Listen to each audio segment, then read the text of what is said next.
DJ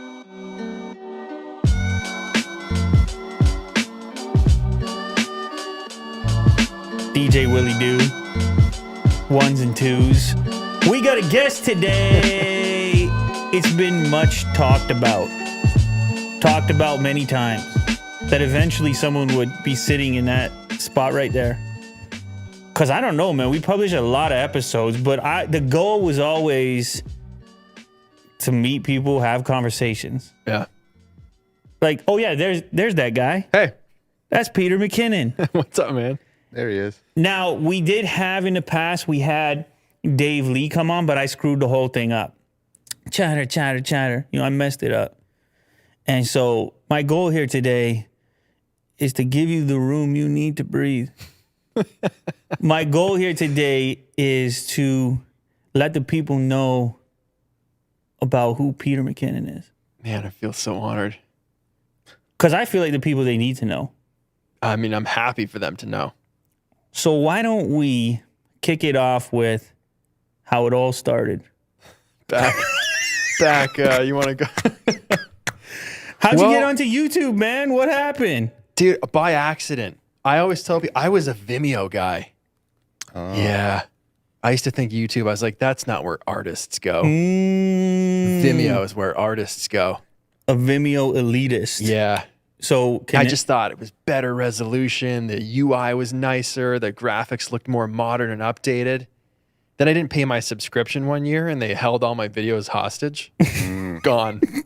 I deleted it all. You were like, those cool artist types were also gangsters. Yeah. But you have a bunch of like private videos and stuff up there. And literally, if you don't pay your subscription, they're like, if you want to access your stuff again, you got to pay us. Right. And I was like, oh, I don't want to do that. And a friend of mine said you should just, if you want someone, the key word, I remember him specifically saying, if you want people to actually see what you're making, put it on YouTube. I guess that was some good advice, would you say? Yeah, worked out. Shout out friend. Yeah, Chris Ramsey. Oh. The puzzle guy. You know what? I'd love to have him on as well. The puzzle guy. On. He'd be here in a minute. Can you put us in touch or what? Absolutely. Look at that. Because it's another Toronto guy. How about Toronto? Shout out Toronto. Shout out Toronto. He's from Montreal. Oh, never mind. But he's here a lot. And one of my good friends, we still collaborate on stuff. I'm calling him every day. We FaceTime all the time. And he really took this puzzle thing to the next level. I never even knew puzzles could be like this. Me neither. Another shout out to Chris Ramsey is my kids love his videos. Oh, that's awesome. They would get a kick out of it as well. Yeah. Maybe you could bring one over here. Solve it. And I could fail to solve it. Because it looks like it's quite a thing. Yeah. So how did you get hooked up with him, or how did you? So Chris and I are both magicians, and we worked for a company that created magic and sold magic to other magicians. It's crazy. This is a ridiculous story right here. So we would come up with tricks, lease tricks off different artists, buy the rights off tricks off different artists, design products, decks of cards. I think actually the company sent you one way back in the day. It was this fire flamethrower thing. What is going on? This wrist-mounted flamethrower thing. Okay, yes. Do you remember that? This. Yes. Anyway, our company came up with that, and we would just make magic and sell it to the masses. And this is the one. That's the one. Yeah, there it is. 4 years ago. Wrist-mounted flamethrower. Look at young Lou right there. That's me, buddy. Few less gray hairs in the beard over there, and just playing with, what was it called? Pyro. Yeah, Pyro Mini. That was the small one. Pyro Mini. Yeah, conceal that under your wrist. Bam. TSA. Won't even see it coming. Wait a second here. Wait just a second. Blowing your mind. You worked for this company at that moment? Yeah. And you were like, hey, we should send this to YouTubers? Our marketing guy was like, there's this dude online that unboxes stuff. And I was like, cool. And I think he's actually in Toronto. I was like, oh, that's cool. We should send him one of these. Do you know him? And I was like, I don't know everyone that lives in Toronto. No. But it is interesting, the way you said that. How you said, he's actually in Toronto. That happens to me all the time. Yeah. Oh, that guy's actually in Toronto? What? I just did it to poor Chris Ramsey, even though he's in Montreal. He's probably very upset with what I said. But it actually does happen. Yeah. There's quite a few cool people around here, and you and I are like, whatever, 5 minutes apart. Yeah. Which is also ridiculous. I could one wheel here. But it also means that you can show up, you can be on this show. Yeah. which is cool. It's going to happen. All right. So we sent you the flamethrower. There was one day Chris and I were standing in San Diego and we were just both talking about, wanting to take our creative lives into our own hands. How do we do that? And he was saying, I have about 37,000 subscribers on YouTube. I was like, whoa, what does that mean? He's like, I don't know, but I feel like I could maybe monetize it somehow and make it a job. And I remember at the point thinking, I don't know, man, that sounds kind of risky. Like, you remember what year that would have been? It would have been 2015, 2015, maybe into 2016. It wasn't until 2017, maybe, or the end of 2016, we both quit the same weekend and we both started uploading. And within, I would say, several months, we were both over 300,000 subscribers. Now, were the both of you communicating as you were undertaking this new endeavor? So it was like a lot of back and forth. What are you doing and seeing? And check this out. This site will do captions for you. I'm like, oh, what does that mean? Why do we need captions? And oh, thumbnails work better this way or this way. And it was kind of like really cool to actually have a friend who was going through it at the same time. And still to this day, we're pretty close. So it's been nice to have that person. And so what were you uploading back then, 2015? 2015. 2016. That's my office. That was my old home. It was all in my bedroom, all in my spare bedroom at home. That's where I was uploading everything. I was doing camera tutorials. I just thought I'm really good at teaching stuff because I was teaching magicians how to do tricks. So I was like, I'll just teach people how to use cameras. And a lot of people thought like, wow, you've got a good knack for this. You're really good at communicating things, making them clear and entertaining to watch. And a lot of the tutorials online and things that you were seeing online were dull, really boring stuff that would just put you to sleep. So I thought, okay, I can come in and add some entertainment value to these styles of videos and actually teach people modern techniques in a modern way from someone who I think is modern, who they would maybe relate to more so than what's out there now. And it worked fast. I uploaded one video. It went viral. I sent it everywhere. I remember emailing it to like Dig. What was the name of this video? 8 camera hacks in 90 seconds was the first video that popped off. Sounds good enough to me. Yeah. It wasn't with even a name like that. It wasn't even 90 seconds. I'm pretty sure I got the math wrong on that. Probably why it worked, actually. Yeah. But that was the first one I did. And it was just some things. I remember I was on a Skype call with Chris. And he was like, you should make the thumbnail holding the knife up to the lens because that'll trigger a lot of people and it'll make them want to click on it. So the thumbnail for that is me holding a knife to the lens, which is like, why would you do that? And I think that spawned a whole series of videos like this, other people holding matches up to lenses and holding things you shouldn't hold up to lenses. And it worked. And it was great. So I kind of got my start doing that. And I was always mixing vlogs in because I wanted to show that personality side as well as didn't want it to all just be behind my set, talking cameras, everything, screen recording, screen capture software. I wanted to show myself as well and show a bit of my life and my interests and the things that I was into and put those techniques to use to show like, yeah, I can do these things too. This is what it would look like. And then I could take tidbits from those videos and teach them. And it would just kind of go back and forth and feed each other. I mean, there was a moment there as well where it was just the vlog thing was hot as well. I mean, we were talking about Casey prior to shooting. Like when he was doing the everyday thing, and then anybody who was publishing videos on YouTube was noticed because it was like it wasn't just every day; it was every day with the edits and every day with the drone shots, and it was just you're just doing the time lapse. You're just doing the math, right? Like, I'm just like, I don't know how many hours you have. Did you find some extra hours, or is there any life left over? Like that's me watching it back then when it was every single day. I've never been able to do every single day. It's just too much. I was never able to commit to it like he could, and to this day I don't even know how he does it. I don't even think he knows how. He's like, dude, it was a blur. It was a window, right? It was a window, and I'll probably even himself ask him at some point, but probably even himself, it was like.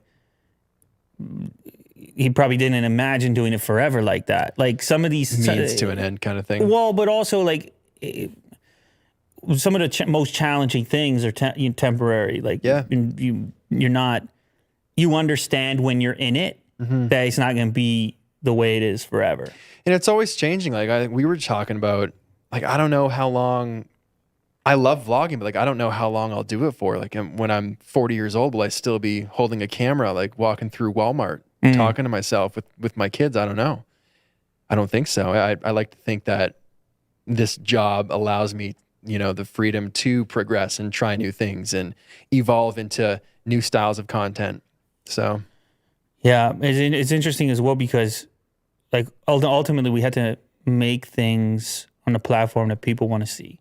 yeah. And we can't help but like jump around the platform and see what people are watching. I mean, you can't help not look at that. It's your livelihood.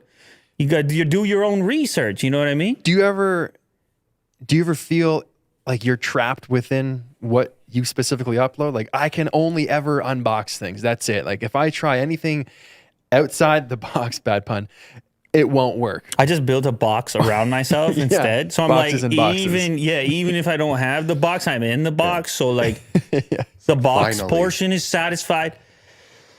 Like there's got like you're like I've seen some of the creative takes on unboxings you've done. Like there's got to be a spark in there that you're just thinking to yourself sometimes. Listen, Can we do this different? listen, man. There's no magic technique. There's no satisfactory way in which you're gonna constantly keep scratching that thing that you're gonna you're gonna go to work sometimes. Yeah. Sometimes you're gonna go to work. At the end of the day, it's still a job. And you don't have to really dread that. Like, look, a big part of my experience in this has been the excitement in the ride itself of like watching the whole thing transpire. And certainly you want to put together a cool piece of content, but at the same time, you got your own story going alongside it. Yeah. Which is like, in my case, some dude who doesn't know what he's gonna do wants to do. Some dude who like has this really bizarre background of experience in 1,000 different things. Yeah. That like knows how to put a video online. Yeah. And then get on the roller coaster and then start riding. Whee! You know what I mean? Yeah. And every so often looking back at the ground you covered. Yeah. And like anything beyond that I would tell you would be some sort of a hindsight version of how I got there. I had an interest in technology, which drove the direction to a certain extent. But there's plenty of times along the way where I would say my de facto status on something that I publish is I hate that. I hate that thing. You know what I mean? Like on to the next thing. Like, I don't know. Here's how that thing is screwed up or this thing is. I think I have a healthier relationship with it lately that like that's okay. Like sometimes it's work. And it doesn't mean that you don't want to experiment because I do, but I'm not trying to make everything fit where it doesn't necessarily fit, like that's the thing with channels, I think I struggle with that. Channels. Like it's in the name, right? Channel. Yeah. I think we should have a healthier relationship with that. Start a channel, kill a channel. Okay, good. I did a project, put it down, pick it up. We're so good at picking it up. Yeah. So bad at putting it down. That voice inflection was just mint. It's like you'd rehearsed. Remember that. I told you with the headphones earlier? Yeah, dude, the headphones are making all the difference. Like, I'm enjoying this. You gotta be engaged with it. But yeah, it's. I've always battled that too. I've always thought though, why do I need to start another channel to put something on what I already have that is like my channel is the umbrella that is me. So why can't all the things that I'm interested go under my umbrella on my channel? What's the name of your channel? My name, Peter McKinnon. So that goes back to college. I was doing web design, and it was the day where everyone was making their domain names, and No, I know. And they were like, all right, pick your business name. And everyone had these crazy names, Onyx Solutions, all these random things that would probably never last. And I went with Peter McKinnon, like way back. And they were saying, why just that? And I was like, well, that can be anything I want it to be. That could be an accountant. That could be a lawyer. That could be a cinematographer. It could be a YouTuber. It'll transcend all of this. So that's why I kind of just think, why can't it just all go on one spot? But let me tell you something about that though. That's pressure too. Yeah. That's you. Yeah. What the hell is you? Oh, man. You ain't no YouTube We channel. don't have enough time for that. No, we don't. And so that's the thing. You put the name on it like that. It's like nothing you can publish over there is going to encompass the thing.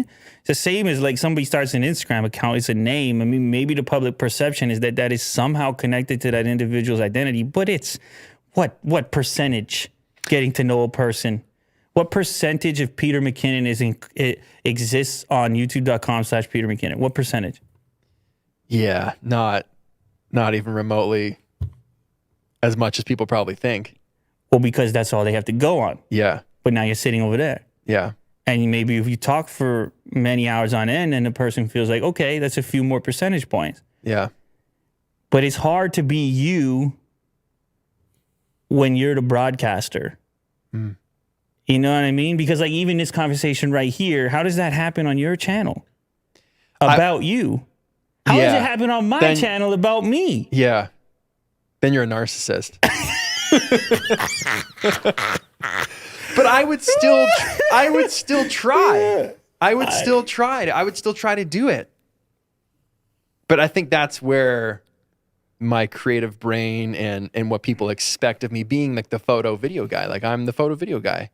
Mm-hmm. You're the unboxing guy. Right. If you had an episode making a pizza, I would watch you because I'm your friend. I would say the difference there though is that if and I know this, I'm like splitting hairs here, like I don't know, nitpicking or something. Hit me with it. But like, I made a decision back when I started my channel that it wasn't going to be my name, for example. Okay. And even though it's been the majority of everything that I've done for the last, I don't even want to say, even though that's what it is, it's like if a person approaches me and goes, "You're Unbox Therapy," I'm like, "Ugh, I'm like, that is not the name of a person. That's funny. You know, but that's the perception of like an account online. That's what we're getting from it. Is that's what it is. And it's like, man, there isn't any regular person that exists in this, the environment presented there, which is like in the context of the existence of a product and an analysis. And it's not even close to a person. I understand, like, you got to identify things in some way or another, but it didn't feel to me like the project in and of itself felt so outside the realm of a personal identity, or at the time what people had, which were profiles, like on Facebook, like a Facebook profile. Sure. Like imagine a regular person's Facebook profile, but this is what they post every time. You're like, easy, bud. Yeah. Like, do you ever go on vacation? Relax. Dude loves tech. If it was just like, I don't know, your neighbor or your uncle or something, it doesn't seem right. It seemed always more like a show. Yeah. So I put the show on it. And then it has its benefits and drawbacks. I think some people don't know how to interact with it in the same way as the person who approaches it goes, "That's who you are. You're on Unbox Therapy." But in a way, there's also kind of a safety net there of like, it doesn't have to encompass all the things that I do. And then I can go and start other channels like this one. Even this is not my real name. Yeah. Which still there's some safety net there. Yeah. That this can still be a performance of some sort. Because it is a performance. You put a performance out, sir. Of course. Of course. I guess we do in life as well. I mean, I would like argue everybody that's on YouTube is performing to some degree. Mm-hmm. Oh, absolutely. Yeah. No, and I just want to put a little fairness piece on there. Is like, even in life, we're performing. I mean, you go home, you perform. Yeah. You know what I mean? Your kid looks at you, you're like, all right, that's the guy. Let's do this. Whatever. Yeah. You know what I mean? You don't go land, you can't. There's no out on that. Like, we're all living up to whatever standard we set for ourselves. But anyway, getting back to your channel with your name on it, it's good though, in a way, because it does allow for you to do the thing that you're talking about, which is transform it. Yeah, I have guilt about it. If I think about another channel and uploading content to that channel, I just think, why am I doing this? I should be focusing on the main channel that's working, that people like, that they're subscribed to. I shouldn't be spending my time here today, which we all don't have very much of. Do you mean here, like right here? No. Oh. No. Oh, okay. But I shouldn't be spending my time doing... That's a big waste of time right here. Yeah. Willie and I, we've talked about that. I'm sorry. I've got I'm my sorry. timer going. I'm sorry. I apologize. You know what I mean though? Like I feel like that time should be spent working on the business. This is what works. That's what I go to work. That's like when I go to work, it's this. That's where I'm going. So why would I be uploading to something that has a couple hundred subscribers or a couple thousand and putting all the effort and time? Because I can't do anything half-assed. Like I got to go hard for all things. I will tell you, there's probably never been a better time in my superficial analysis of what's going on the platform.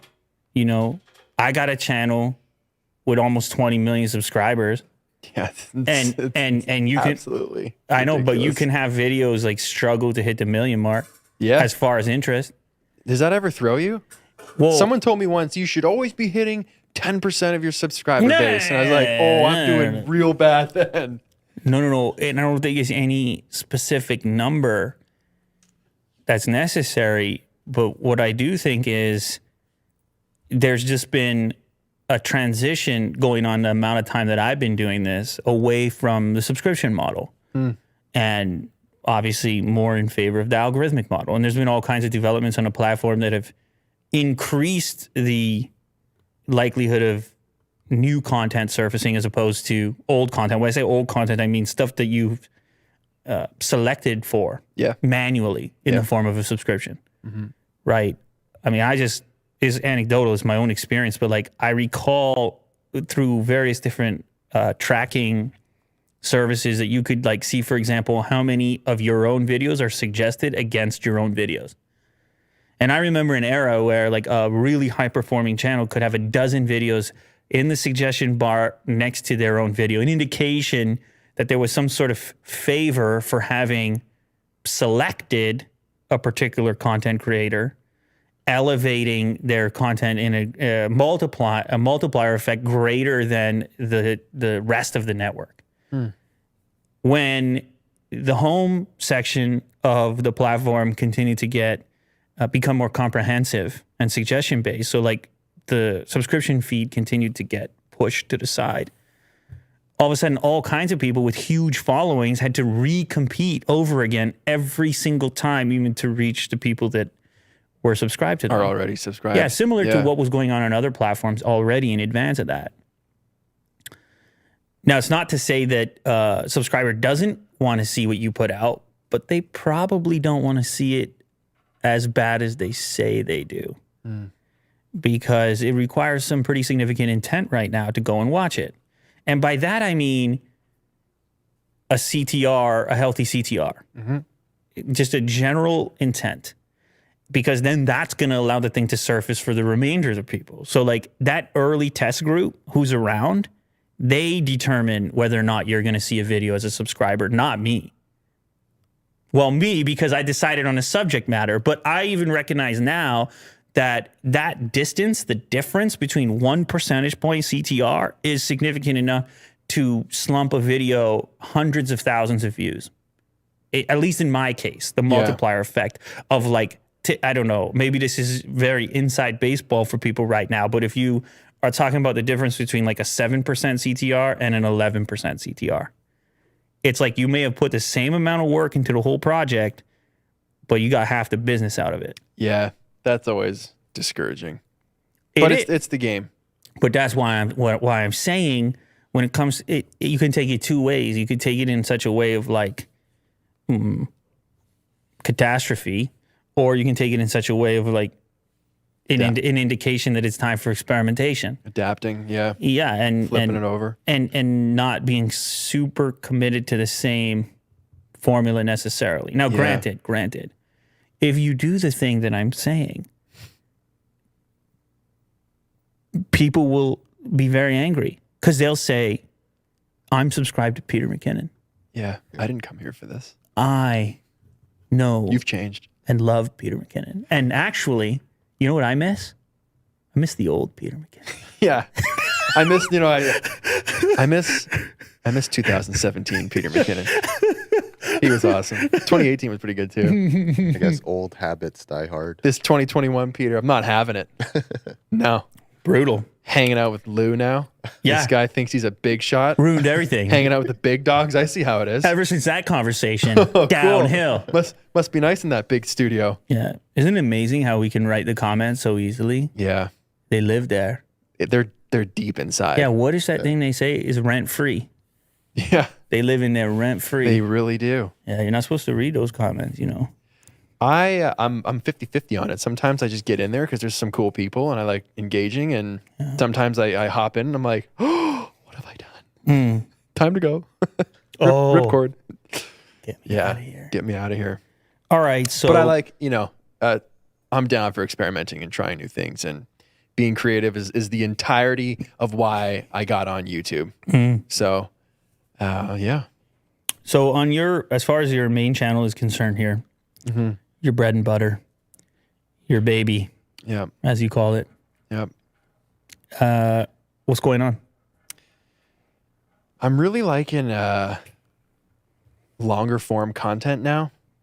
I used to kind of just try to, I would say like, let's just bang out a quick video. Let's pick this topic, give some talking points about this, shoot some B-roll, boom, moving on. People love it. But now I'm trying to get a little more thoughtful, a little more creative, not trying to rush to stuff as fast. So like that old truck that you saw, people wanted to see a video about that for weeks and weeks and weeks, but it would be too easy to just get inside, show the interior, talk about why I got it, and move on.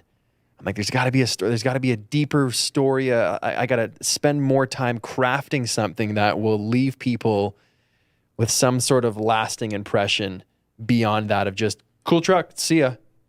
So that type of mindset moving into the content that I'm doing now is what I'm trying to do. So for instance, on Thursday, like my grandfather used to drive that truck, that same one.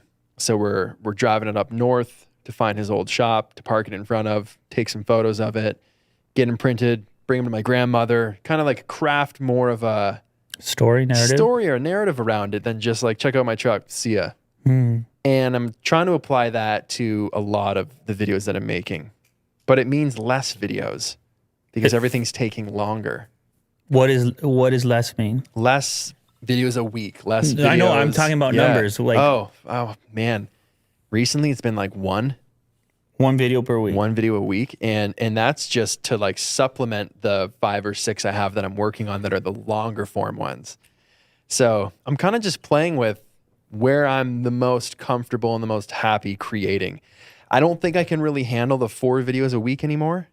Is that That's around peak? what it was. Yeah, the peak was like 3 minimum, 4 max every single week. But I just I've got a different style now. I've got a different like yearning. Well, I didn't expect to hear that word on here. In wanting people to experience what I create. So, but that could change because at the same time we got to go to work.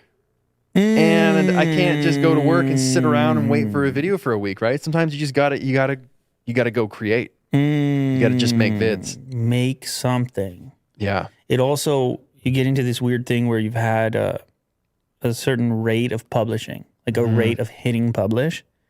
And the whole thing is sort of a game too. It's like a game inside of a game. Yeah. It's like there's the art of making the thing, and then there's the art of getting it seen, or the art of analytics, or the titles and thumbnails is like an entire day. Oh my goodness, bro. I used to like it. And then if something happened and it's the bane of my existence now, I'm like, what do I must text 15 people. What should is this a good title? Oh God. And then I get 100 opinions, all different. And then I choose something and I feel like it's always the wrong choice. I'm like, come on. You know what? I think that what you're talking about right now can probably be applicable to a lot of people in a lot of different ways. Yeah. This idea of like a series of possible decisions and none of them are the right decision. Do you know what I mean? Like all of them are maybe slightly better or worse than the other, but you know from the get-go you're doomed. Yeah. This is the process of titling and thumbnailing a thing in modern YouTube. And that's what makes or breaks it, man. And it could be like a "the" in the title, or the one you came up with first 4 hours ago is the one you ended up going with after this big think tank on a whiteboard. It only gets worse. I'm just cruising with good words now. Think tank, yearning. Never mind if you get into the those analysis tools that will look at a headline and give it a score prior to using What? it. Yeah, don't Well, I've never even heard of don't this. even bother because No, we got to go there right now. Explain that. Because Unpack that, please. the unpacking is it's more of what you just described. It's more doom. But it'll give you a percent, like that's 80% likely to fail. It'll give you a number, a score based on a variety of factors, but it turns you into a robot. Like, Does it ever work? Has it ever worked? What's it called? Listen, I don't even know. Listen to me. Shoot me that text Listen after. to me. Listen to me. Nothing works right now. You understand? There is 5, 6, 7% CTR used to work. It doesn't work anymore. Period. That's it. The platform is different now. It's more competitive. Period. Do you think views are just less all the way around right now? Not necessarily, right? The platform is just more competitive. So if you're Mr. Beast, no, views are not down because he's competing on every checkbox. Is like from production to proposal to Ideation. daily active users. Like things get thrown out that don't hit a particular criteria, and we're just talking about the world's most competitive content marketplace. And there's more players than there ever were. I'm 10 years deep. Yeah. I'm 10 years deep. I remember a YouTube where it was like, damn, what am I going to watch? Not a YouTube that was like, you should watch this. You should watch this. You should watch this. Have you watched this yet? Wow. Yeah. 10 years, man. 10 years. Imagine doing something for 10 years. I mean, you look good. I got to be honest with you. This is refreshing over here, though. Mm-hmm. Why is that? Well, because I feel like it's absent of some of the stuff that we were just talking about. Like as far as a title to this, it's going to be your name. I don't even think it's going to be any finesse. I don't think I'm going to put any sauce on that sandwich. No spice? Zero spice. Love spice. But riddle me this. Would you ever consider like, okay, my audience doesn't know Peter McKinnon? Some of them might. But, man, you got 20 million people looking for things coming out of boxes. Those people who are watching this channel might not necessarily... There's not 20 million people on this channel, by the way. But your fans are coming across. Yeah, okay. Right? So you're going to get potentially less views if you lead with my name, I would think, just because people don't really know me over here.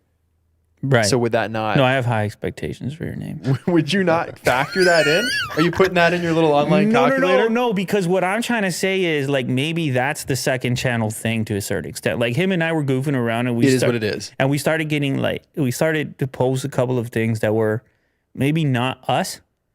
And then you get a taste for when you're trying to figure out what the reward is, or you're trying to figure out job well done. You know, maybe there's like a dude out there who's into woodworking. Now, I'm not talking about on YouTube. I'm not talking about making content.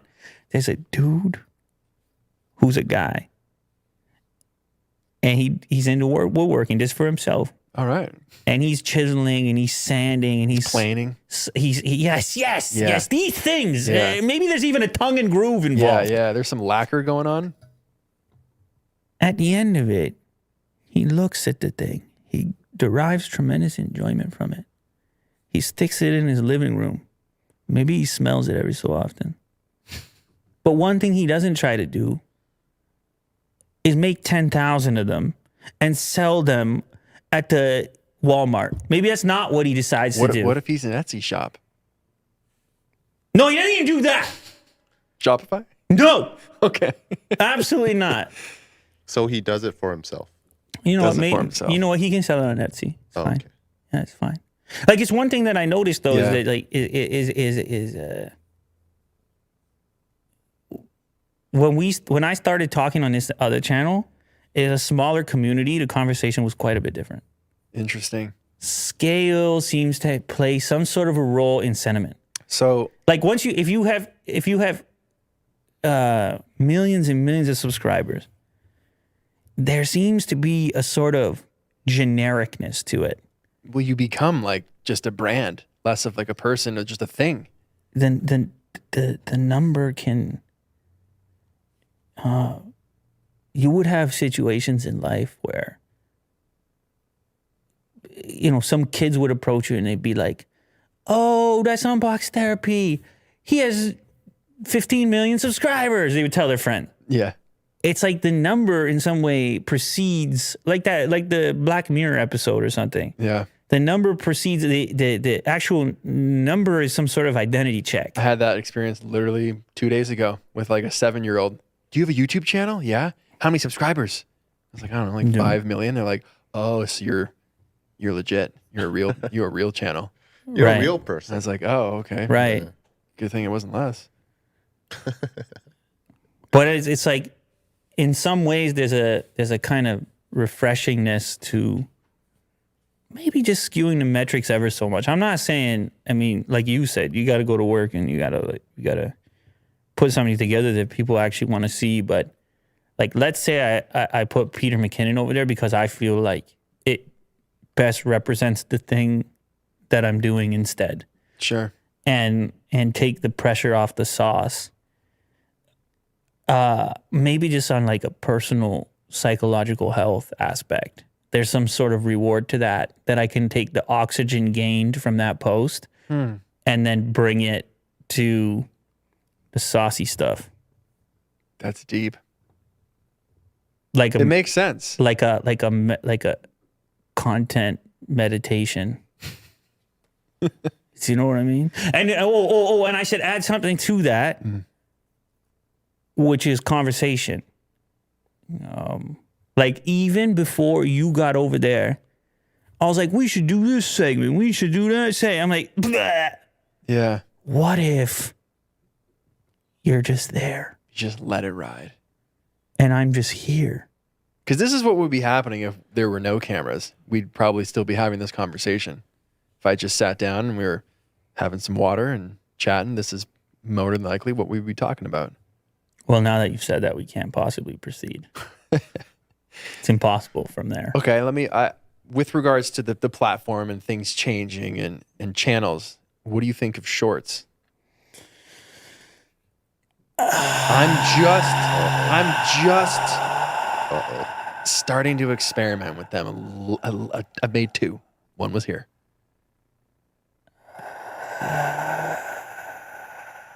I like your short. Thanks. I like your short. I watch your short. Yeah. He did a short on a Ford Lightning electric truck versus his 44-year-old truck. Beautiful truck. And it might be my favorite short Thank you. I've ever seen. Well, I've got another one coming.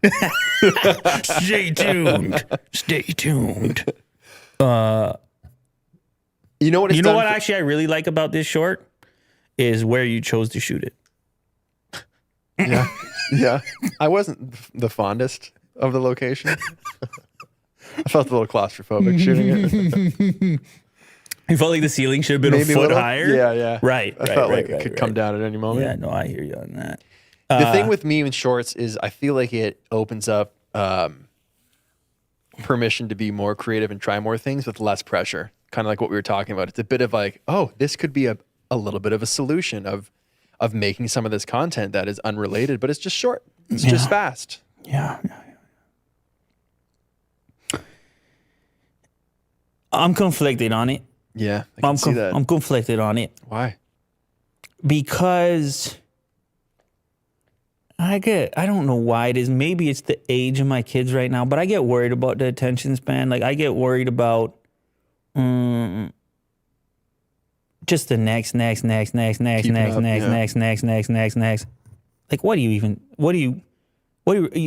Like I talked to Will about this.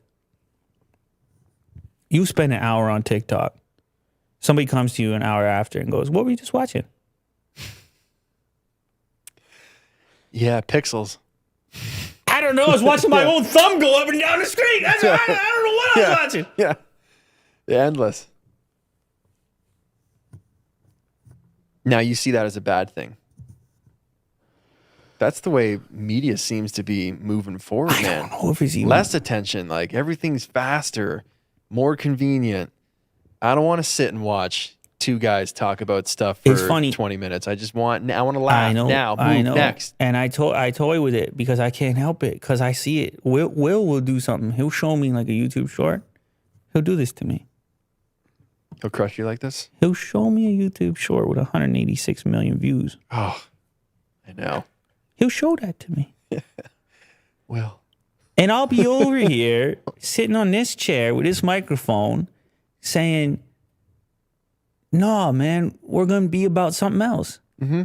Saying, no, you know what? For those that choose to go on the ride, travel a little further, you go with us on this journey. yeah, no, I like that. There might be, it might be a different reward. I don't know. I mean, part of it, like I said to you, is some sort of meditation on my own behalf to just remember what it's like to have a conversation. Yeah. Like you and I, we don't have a phone right now. Yeah. Like our thumbs are doing nothing right now. Just docile. And maybe it's possible that in that, if there's something rewarding being in that experience of exercising that ancient activity, process, whatever, then maybe there's also something for those that follow along with that and aren't feeling compelled to swipe past it, even though it might not be the same number of people. Like I know people, we tried to do a shorter episode. We did a 15-minute episode, and I swear to God, somebody in the comments said, my 3-year-old normally falls asleep to your voice when you put an hour-long thing out there. Yeah. And I said, how do I quantify such a thing? Like, I thought to myself, first of all, I thought, how dare you put that on me? I'm sorry. I got kids that won't even fall asleep to my own voice. Let me get one of those. Yeah. But no, then second, I was like, that's not a click. That's something different than a click. Like part of it is the economy of it. Is that the way things are presented to you, you and I'm talking, I think the general public probably doesn't pay as much attention as we do to things like views. Yeah. But we can't help it because it's the daily.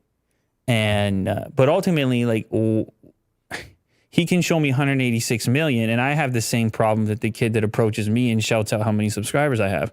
Yeah. Where I'm like, well, how do we do that then? Yeah. Yeah. And it's like, damn, is that really what you prepared to get on that treadmill? I don't know. Maybe everybody has to find their own version of it. But we toyed around, we posted a couple. Most of it is just because on this show, we would be mostly like talking about stories or watching videos and then reacting to it. So it was a couple of short versions of that we started to publish. But I'm split on it. At the same time, I, in my own head, toy with the idea of like the purest thing being just talking to people and publishing that on this channel, and never mind the shorts thing at all. So it's a really conflicting, because I remember even before I started to think about on this channel, it was like with Unbox Therapy, you could totally imagine having short unboxing videos, right? Like you could have a compelling or creative unboxing video in a minute. A minute's a long time. But I'm just not feeling super healthy about it. I don't know what I can say. At the same time, I got to put something on the end of that. I've for a long time had the feeling that, and it's the philosophical conversation, but that to a certain extent, you got to travel to the location of the party instead of always trying to create it yourself. Like you got to go enjoy the party every so often instead of being like an old man or whatever. Be like, no, I got this is this is how you party, kids. You hear that? That's the Rolling Stones right there. You know what I mean? Yeah. So there's an equal part of that, which is like, if nobody hears what you're saying anyways, then a tree falls in the forest, blah, blah, blah, blah, blah. So there is some gamesmanship which comes into it from time to time. So you try to find a balance to it. But honestly, we've been talking for 5 minutes over here. I know it's more than 5 minutes. And for me personally, I don't know if it will translate to people participating in it, but for me, I would take this right now over scrolling my phone. Yeah. Yeah, I would agree. So what does that say then? What does it say about scrolling the phone? Like, why do we do it? When do we do it? Is it in the absence of opportunity? Or would we seek out more opportunity if we didn't have that glitch, if we didn't have that pause button? Oh, I don't know the answer. I mean, you don't want to be looking at your own screen time metrics. Oh, no, I don't. But anyway, I think there's probably some sort of mix. There's probably some sort of way to exercise in both areas and try to find a healthy dose of each thing. Yeah. So if you're not doing them, what's your output? How many videos are you putting out a week? What, on Unbox Therapy? Yeah. I don't know, maybe like 2 to 3. And then over here, we were on a crazy thing for a bit.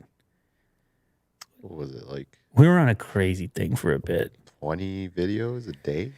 Well, because we would clip out each subject. Yeah. But we would shoot like whatever was happening in the news around a particular set of interests, which would be like I remember you guys doing a thing about like the F-150 chips, and it would be an hour, around an hour, which would then cut down into maybe 15 different segments at each one at a different amount of time, just trying to make it easier to select for what you wanted to watch. And it was a model that existed for long form. It was a way to make long form digestible. Even you might get, you'll get clipped, I guess. are we clipping? Yeah. You're going to clip. Oh, baby, we're You're going to clipping. clip Right up. Peter McKinnon. How many clips? I don't even know where you would cut. Well, we haven't even talked about the truck that you had in here yet. We haven't. Are we allowed to talk about that? We are. People have seen it by now. On your channel. On yours? No. You haven't even Did seen you it on post yours. it on IG or anything? No, man. I didn't. Kirk's still working on it. I mean, this is a serious edit going on, but I don't know. It's going to be. It's looking, you know what? There's spice on that edit. I'll tell you that much. There might be. Yep. It's probably not a YouTube short. It might be half an hour long. Yeah, it's definitely not. I saw the timeline. It's not a YouTube short. It might be half an hour long, but it is a cool truck. I'm excited. I'm excited about it. I'm excited. I mean, we drive the same vehicle. That's weird too. Yeah. And we're wearing similar colors too. Yeah. And we're from around the same area. You know, it's kind of terrifying actually. What do you think? Oh, the truck? Yeah. Yeah. I said in the video, I think it's a really important vehicle, the F-150 electric, the Lightning. I think it's important because it's really a clientele that should be the toughest to flip. Like the truck clientele. How often are you reminded of the massive fuel tank on your F-150? Yeah. Like you don't go to the gas station very often. No, you really don't. It's quick. It's a quick process to just get fueled up for another, in our case, almost 800 kilometers. Almost 800? Bro, you got to work on 850? that. I'm like 890. Okay, all right, yeah. I think I drive faster than you, apparently. Dude, I'm sport mode or nothing. Oh, really? It doesn't come out of sport mode. And you're still getting 890? Yeah. I don't know what I'm doing wrong. And so that's a tough crowd. It's also a crowd that, the truck crowd is a crowd that really favors reliability, uses these things for work. And I think they could probably see this as novelty. Not going to work. Gimmick. oh yeah, and that's the that's a Cybertruck approach. It's like we're going to convince electric car people to get a truck. Ford has a different battle Approach, on its hands. They got to convince F-150 people to get electric. So it's two different paths towards the same thing. It's funny because I was talking to someone from Ford about the Lightning, and I was like, oh, I got to see it. And they're like, looks great. It looks like a truck, doesn't it? And they were very excited about the fact that it looks like a truck. So that was probably a big big part of that. Yeah, I was flipping that crowd, being like, look, it doesn't look any different. It's going to operate and look the same as what you already know.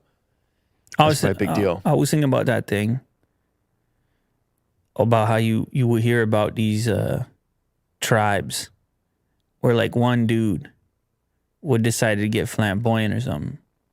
He decided to get like too much of an outfit going on. He would decide to get like I don't know, maybe take the feathers to the next level, try to show off or something. And the rest of the group would be like, that's a liability right there. They would decide that that wasn't part of the uniform.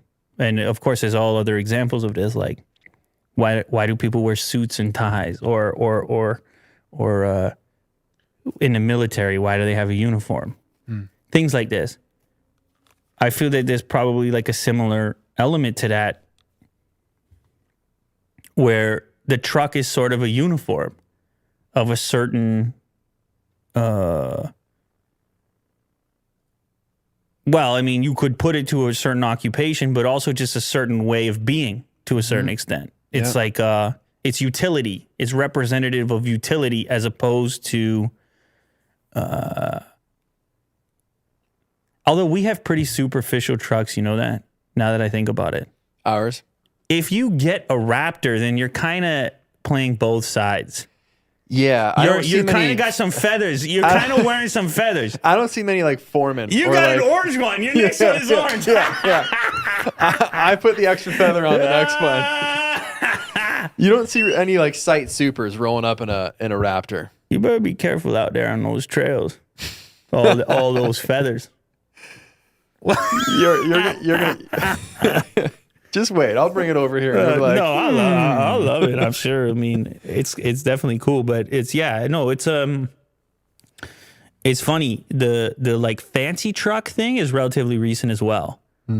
Like the truck that you brought from '77, those are pretty bare bones type deals. Yep. Now you got 4 doors and massage seats, and they're basically luxury cars that sort of look a little bit less than they on the outside. They look pretty normal outside the Raptor. Even the Platinum one, they put a few badges and things like that.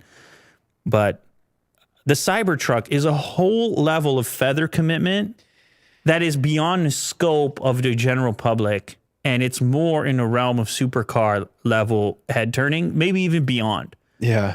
And do you like it? I get asked this all the time because people know how much I love my Ford truck. Listen, I get asked this, dude, daily. So this vehicle looks a lot like the Warthog from Halo, and I played that game as a kid. Yeah, Master Chief's coming out of that. Cortana is like what makes that run. So I got a soft spot, you know. I like science fiction. I'm a weird guy. Here's my thing though, like you're getting all these renders, but like where are the mirrors? Where are the wipers? Are they being omitted? Is that just not something we need anymore? The dimensions have already changed from the original. Isn't it made from like steel that's indestructible? Like, look, like, wasn't that part of the presentation? Like, how is that going to be road safe? It's going to change. But certain aspects, the dimensions, I believe, already changed. Certain things will change a little bit before it hits the streets. But something like that will be on the roads. I'm excited to see it in real life. I've never seen it in real life. Have you? No. I want to see that little quad too. Quad as well. This is one of those situations where it's just hard for me not to like it, even though that's cool. I have the similar skepticism to you about how it's all going to fit together. Having had a truck and had a truck do truck things for, I guess this is my third right now. You don't want to give up certain utilitarian aspects just because it looks cool. So I would have to really engage with it in practice to see if that was the case or not. But then also just agreeing to get that much attention. It is a funny thing about selecting for a vehicle. I did go orange. Well, in your case, you're going to get plenty of attention, but still not Cybertruck attention. No. Cybertruck attention is going to be phones out the window. Next level attention. I mean, you can't pull up to the parking lot on some sort of covert mission. Just like a jump in and a jump out. With a little quad in the back. There's no covert missions over here. So has to be something you're willing to sign up for. But this one, it still seems like it's a bit off. I don't know. I put the payment on it, whatever they wanted, $500. I don't even remember. But yeah, it's really curious to contrast those two products. There's really such different approaches that it's honestly hard to figure out to put them in the same category, even though they are. Yeah. Lightning versus Cybertruck versus Rivian. Now, Rivian, you might get Willie Doo's attention. You're into that? Yeah, I like their truck. Rivian, you got Jeff Bezos with a cowboy hat. Yeah. Driving to his spaceship. He's invested heavily in it. And I think they have a pretty nice looking thing. They have some cool features in it too. It's kind of in between the two. It's like futuristic, but truck. Very expensive though. Yeah. $100,000. Is that starting? It's a lot of them. I mean, it's that 175 right there, but the starting price is much higher than the other two. So it's fun. It's going to be fun. Like if you click on the blue picture there, Will, and like look at the pass through behind the back seat. Oh, that's clever. That's cool, right? Haven't seen that. Yeah. Snowboard, skis, stand up paddle. Yeah. You know? Yeah. They find ways to get you. Yeah, that's clever. They show you something. And if you're a utility junkie, you're dead. like, why didn't I live with that? How dead. have I been like alive this long without dead. the pass through? Yeah, I was a kid. I was like trying to get I was like for Christmas asking for the Swiss Army knife, you know. Like a guy's got 12 tools in there, you know. I'm big on knives. In not a creepy way. Easy. Yeah. Jeez. I've got so this is where the whole second channel thing came from. Oh, yeah. Wait a sec. Do we have a second channel? I haven't posted to it yet, but it exists. Baby, let's bring that puppy up. It all lives on this second channel. You've already got it queued. Yeah. That's my research. So this account I created because I'm into kind of like everyday carry stuff, pocket knives, those types of things, coffee, whiskey, this basically lifestyle that you're looking at on the screen. And it just didn't fit that Peter McKinnon brand. So I was like, this needs to go somewhere. And a lot of my friends call me Pirate Pete. So I just started trying to figure out what username worked. Pete's Pirate Life worked. Started posting. No one knew it was me at the start. And that was kind of fun. It was just some random account posting everyday carry stuff with pirate things. And people were on board. Did you see? Willie is on board. No. I like the style. No. There's a moment there. Did I miss like an inflection? Well, this guy, sometimes he takes it too far with his reactions. And that's actually... It's a subtle one, but you always pick it up. Are we going to clip that? It was a key component in here when you said it was originally anonymous. That turned him right on. I just want to make sure that nobody missed that. Okay, we'll clip that. Because he's got weird content habits as well. For sure, yeah. I think we all do, to a certain extent. Well, not like you. So I started posting. No one knew it was me. I got pretty far before people started putting it together. The hand tattoos really kind of ruined it. Oh, right. Cat was out of the bag. Then I partnered with this dude in the States and we started selling products. And now check out that modeling pose over there. Oh, I got that dialed, bro. Look at that with the profile and the hand on the shoulder as well. Hand on the shoulder would just be weird. Yeah. Come on, just picture it. My version would be just empty cans. So we got, hand forged axes, all kinds of cool accessories. Let me ask you something. And this is what the channel was going to be about. Let me ask you something. Which one is Peter McKinnon? Which one's more Peter McKinnon? No. This is a winner take all. One or the other is more representative and of what I think it's this. Wow. Yeah. A lot of like my close friends who follow this account, when they see it, they're like, that's just you, man. Like dirt bikes and pocket knives and trucks and snowmobiles and quads and coffee and whiskey and moody lighting, and the style of photography is what you've always been into, and shooting in the fall and in the Arctic with these random dudes, and that's very much my style to a T. Yeah, I can see it. Yeah. maybe it takes time to get here. Like your original Peter McKinnon channel, you had to go through all that to get here. It's possible. And you know what the funny thing is right now, I'm enjoying this more. Well, I can tell. How can you tell? Look at this. It's a whole mood over here. I can smell it and taste it. Yeah. That's a good descriptor. It's a whole mood over but here. when you look at this and then you look at my main Instagram Okay, account, let's go there. Let's go there, Will. Let's do this right now. No. This is it. There's nothing. Here we going- are. There's nothing going on over here. This looks like a YouTuber right here. This is fascinating for me. No, like what can you what are you tasting and smelling over here? No. I mean, it's got some of the same mood, but it doesn't Yeah. have that rustic. they're not completely separate. Obviously, there's going to be some crossover. And Instagram's a weird place because I can tell that you put a lot of energy into what's going on Instagram. A lot. Yeah. So Yeah. it's not really a fair comparison, but I was actually going more based on the way that you set it up. Okay. The way you were describing the new project as I was also looking at it, I was Okay. like, oh, this guy's into this. Yeah. This guy's not into that other thing, that other channel. Interesting. Like he's into this. No, because I experienced the same thing where it's hard to be into all the different things to the same degree. And it comes and goes, right? There are times where I'm tired of this for a few weeks and I don't post anything or I don't really have any activity. Then I come back to it. I'm like, oh yeah, this is sick. And it's the same with photography and video. You know, sometimes depending on the project, if I come here and get a bunch of cool shots of the truck and I'm like, oh, I'm pumped up on photography again. And how can I work it into the grid? And how can I make sure it works? And I have like 3 or 4 different test accounts that I post everything to first. And then we do what we call grid tests. And I screenshot those and send them to my friends to see what they think flows the best for the next 10 photos moving forward. And I liked, this better than that. And then I'm really into it. But it's just a kind of an ebb and flow.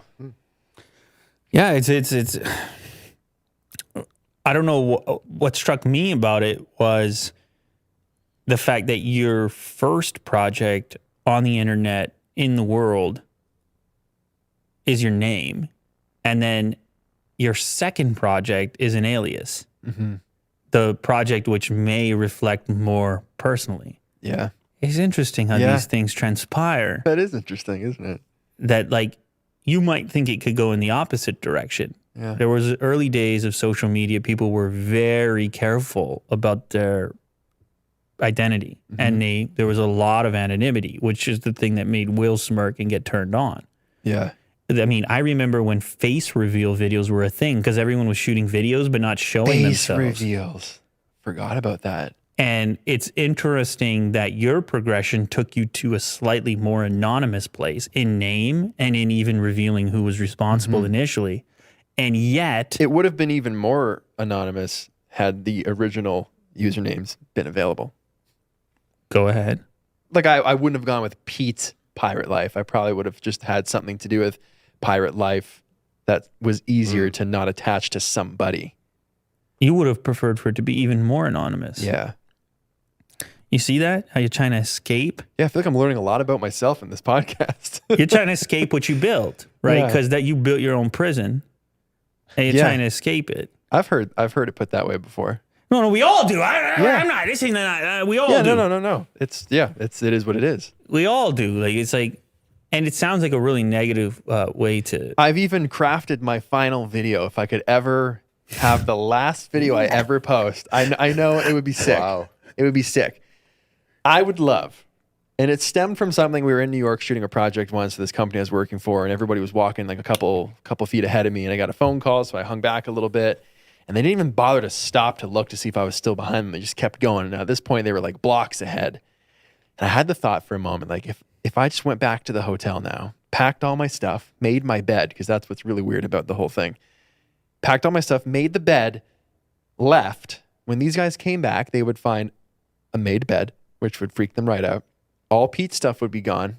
And then I would change my number, delete everything, and they would just never hear from me, see me, or know what happened ever again. They'd be like, he was behind us, and then he was like he never existed. And I thought, wouldn't like the final video for someone whose whole business is online and public and internet to be erasing my entire digital footprint? How would I do that? Like partner with governments and crazy companies that would be able to pull that off, and the whole video would be a documentary about deleting myself, and I would have to like host it somewhere else because it wouldn't be on my channel, and that would be the last thing you see from me, and everything else would be removed except for that. Be sick. Be kind of bittersweet. Yeah, I just thought that would be interesting. I don't know that I'll ever do it. I don't think it's even possible, but it was just a cool thought. I've always kind of I like that thought. come back to that. Yeah. I like that thought. It's one thing about being in control of like your business being you. I think it's healthy to remember that you can also turn it off. Yeah. That's what's cool. It's just like a moment in time. And Done. I know I play with the exact same thoughts. Yeah. Like when a delete button starts feeling attractive. Yeah. Delete. Didn't Markiplier delete his whole channel?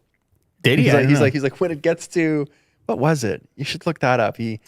There was a second channel. It wasn't his, but he had a second channel. Yeah. It was called. And when it got to a certain number, he's like, it's gone. Annis. And he did it. Yeah. Yeah.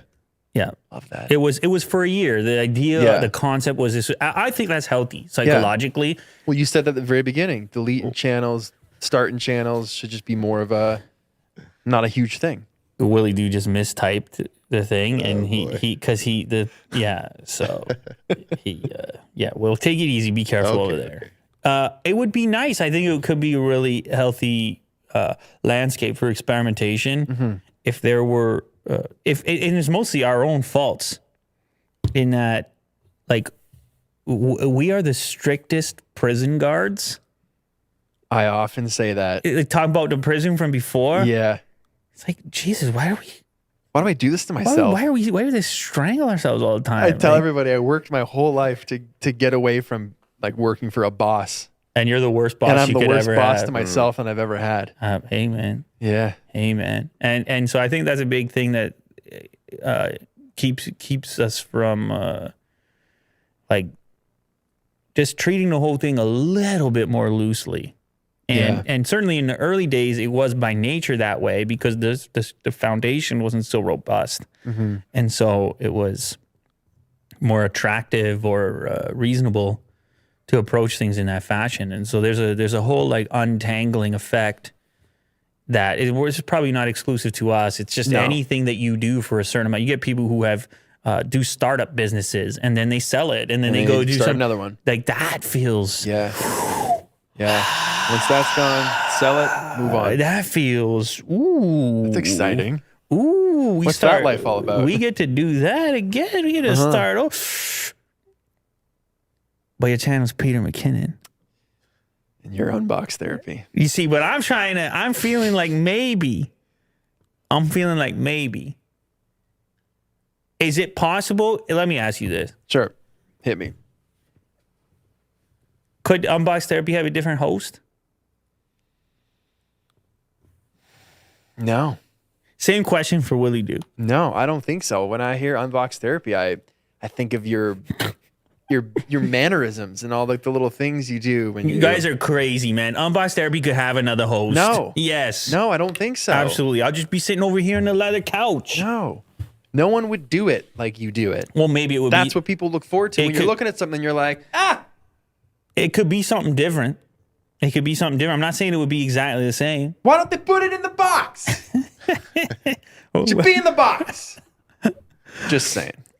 Yeah. Put it in the box. Yeah. I don't know. I'm just terrified of this thing where it's you're standing at a concert and everybody is demanding that the band play a song that they made 20 years ago. So I'm doing a documentary on a band called Angels and Airwaves. I heard and the guitarist, you'll know Tom DeLonge from Blink-182. Yeah. The guy who aliens and UFOs. Yeah. Aliens. So I'm making this film about these guys, and it's been going on forever, just because the pandemic put a big hold on it. But one of the things he said during the interviews that we were doing was, I've worked my whole life to to just be Tom DeLonge and not Yeah. Tom from Blink. And it's exactly that. He's like, I don't want to stand on. I love those songs we made in the 90s, but I don't want to stand on stage and sing "What's My Age Again" every day. Like there's more to it than that. There's other things I want to explore. I want to write books and write films and play different styles of music and find aliens and do all these things with the government and make new companies. Like I don't want to just be Tom from Blink who's running around naked with a guitar. And he's like, no, I still love that stuff and it should still be celebrated and it's rad and I get it. He's like, but there's just more to it than that. And Yeah. he's like, I've fought my whole life to become just Tom DeLonge. Maybe that's the difference between making something and consuming something. Like, because you just, in his case, described something similar to what we've been talking about. Yeah. Maybe it's like when you make something, you immediately start thinking about the next thing you want to make. Mm-hmm. You don't really, in many cases, you might not like the thing you made as much as other people do. Yeah.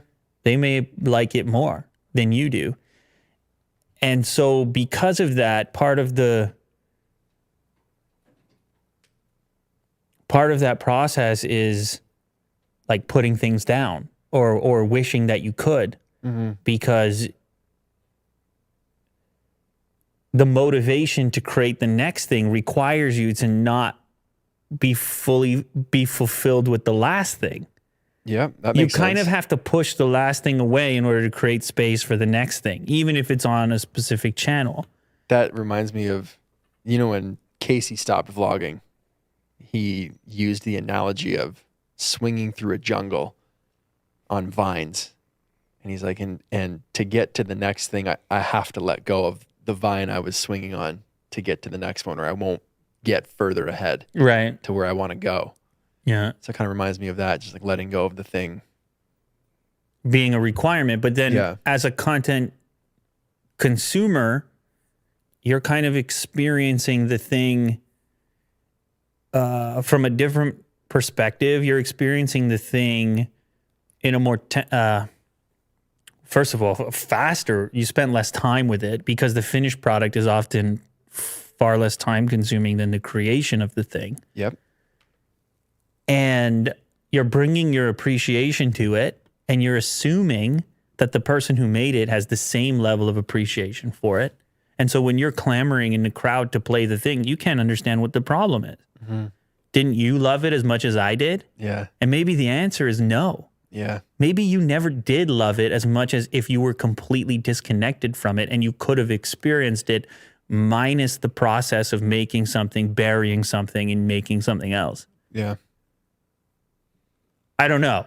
I'm just wondering what it is about this trend that like a lot of people that I know that make things and publish things are often their biggest critics. They're the least likely to go rewatch something they did. I always talk. I know I'm good at what I do, but I don't really like anything that I do or anything that I make because I always just see it for what it could have been or could be in the future.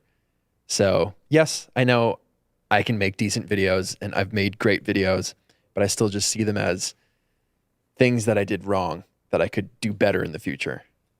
And that makes sense in my head. And like that's all I see them as. It makes sense because if your goal is progression and improvement, then how do you do that without failure? Mm-hmm. If everything you made is amazing and the best ever, like where do you go from there? And that comes right back down to it. Sometimes it's a job. I was saying I want to make these long form films, right? I want to make everything more dramatic and thought provoking. But if you did that over and over and over, then that's the new bar. That becomes boring for you and probably your audience. And you need to have the mix. You need to have the mix of, ones you like, ones you don't like, some that people like, some that aren't better. What happened with your hand? Broke all my fingers. Straight in half. Seemed like a bad idea. I wasn't planning on it. Yeah, I was driving a side by side, and I wasn't even going fast. I was going 40, and then I brought it down because we got into some woods, and I brought it down to like 20 kilometers an hour. I think the suspension was too high on the front. Took a little bit of a right turn, went up on 2 wheels, and the one thing they tell you, the one thing when you're driving a UTV or a side-by-side or anything like that is keep your arms and legs inside the vehicle at all times. The roll cage will protect you. Sound like a good idea. It's a great idea. Highly recommend it. I did not do that. The ground was coming kind of slowly because it tipped rather slow. It didn't happen fast. So I had time to process like, oh, I'm tipping. It's happening. Oh, there's the ground coming faster. Oh, don't. So I stuck my hand out and the frame came down on top of my fingers on impact. And I was able to pull them out fast. And I think if it was concrete, they'd be gone. Gone. Yeah, a friend of mine, his son stuck his arm out and lost his arm. Good Lord. Just gone. So I took my glove off. I was bending them. I was like, oh, it seems fine. Put some ice on them. They were a bit bruised up. And my wife was like, you should probably go to the hospital. I was like, yeah, I think I'm good. Maybe an hour after that, the pain was about 12 out of 10. I was like, I'm going to go. And they did a quick x-ray. And we're like, yeah, you broke all of them. All of them in half. So would you say that's your, I assume this is the case, but maybe not. Is this your worst injury while filming a video? Yeah. Yeah, then the fire department had to come and cut my ring off. Oh. They couldn't get it off. This probably hurt more than actually breaking them. They had to wrap a shoelace around the ring finger to compress the swelling so that then they could tuck the shoelace back under the ring, and then pulling the shoelace would effectively remove the ring with the shoelace as it uncoiled. And it was awful. He got to the knuckle and he was just like, yeah, it's not going to go. I was like, I was telling you that, dude. I've been telling you. Can I please get some Tylenol 3? Yeah, and they just got some garden clippers and jaws of life that thing right off. Yeah. Are you 100% now? No, so I can bend this way, and then these I can bend to there. That's it. But flexibility is pretty good, but I have zero strength. Like I could not open a door with this. I couldn't flick a lighter. I can't hold a pen. I have zero, almost like motor skills with this hand right now. So. I don't think I've ever, as far as video making is concerned, been in a scenario of anywhere similar type of. Oh, wait a sec. But I wasn't filming something. I was. You my weren't. GoPro was just rolling because I always roll when I'm riding. Oh, because any kind of power I was sports. watching this video here, and it seemed like maybe it was going to be part of a video. No, it was just vlog. It was just GoPro footage of this run I was doing. I was trying to see how fast I could do it in. I'm sure if it was epic, I probably would have come back there and made something out of it. But if I'm ever on a quad or a Sea-Doo in a really cool place or anything like that, I'm usually rolling some kind of action cam. Just for moments like these specifically. That constitutes action. Yeah.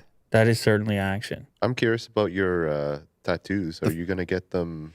First call I made after that happened, I looked at my hand, I picked up my phone, called my tattoo artist, sent him a photo. I'm like, hey, these might be broken, but do those letters need to be hit again? Yeah. He's like, looks pretty good, man. Okay. And he was like, did you get the lion? I was like, no, lion's safe. He's like, oh, thank God. We'd just done it like 2 weeks before. It was still healing. So he's like, don't tell me you just destroyed the top of your hand. Wow. Yeah. You got into an accident, right? Did I? I was just trying to think about it when I was. When did that happen? I don't know. It was that bad. No, that's not real. That's not real. What do you mean? Like I wasn't actually injured. On that electric skateboard. I mean, there was blood. Oh yeah, I didn't break anything. You didn't break anything. No, most of my injuries are from hockey. I had a couple concussions. This one tooth knocked out. Collarbone? No, collarbone. That's a common one. Collarbone's fine. Tore head first into the boards. Two separate knee injuries. Tore things. It's a tough one, but I guess injury. I mean, it's part of it. This is what Will is referencing. That's ridiculous. Yeah, I remember that. That's you can't compare. Like, what are you crazy? That's actually the first time I think I realized. Wait a minute. It's the guy. You know what it was actually? Was it this person? No, actually, I guess it wasn't. It was right there. It was whatever that bump was. Oh, that looks like a one-wheel bale. Been there. If I think it would be. I think it would actually be worse if. Like, what year was that? It's 2017. So I missed 2017, Lou. Wow. You know what? So do I. Where is he? Bring back the glasses, man. It's throwing me off. Yeah. No, I was just going to say that if 2021 Lou took the same spill, then I would probably have a broken hand. Yeah. The rate at which my body is breaking down, rapidly increasing. Yeah. So I think I had the benefit of some degree of youth on that particular spill. I preemptively, I just sold my motorcycle. I was learning how to ride. Preemptive of what? Of dying. That's one way to describe it. I've always been kind of sketched out with them, thinking like, of all the things I do, this is the greatest risk. But I just need to learn. It's because I feel that risk because I'm not educated. I'm not comfortable. There's no seat time on it. So that needs to come first. But after the fingers, I looked at all the things and I was like, wow. I risk it on a lot of occasions, on a lot of different vehicles. And I think this could just be one that I don't risk it on. And when you have kids, it all comes in perspective differently. Kids make it all different. Yeah. I'm riding a Sea-Doo on the lake. If I fall off, most cases, I'm going to be okay. A quad, I'm getting stuck in mud. I'm not ripping low and slow. Motorcycle? Man. High likelihood of serious injury. I was reading a comment section on a motorcycle video like 3 weeks ago. Uh-oh. And everyone was just hopping in about all their injuries. Yeah. Talking about, you can't pick up chicks on a motorcycle. And the guy was like, on the contrary, I picked up quite a few on in the emerge when they were rebuilding my legs. And the guy's like, oh yeah, when I had my traumatic brain injury and they were teaching me how to eat food again, I met a lot of women. Yeah. I was just reading those comments thinking, well, everybody knows somebody who's taking a spill on a motorcycle and then took that into account, like cousins. My cousin's a paramedic. Oh, or that so side he's of like, it. oh, I've seen, he's like, had a rough one today. And I'm like, ooh, what happened? He's like, bike. I was like, don't tell me that. Yeah. Save that one. Well, it's a metal problem. Your body versus metal. Like another, asphalt.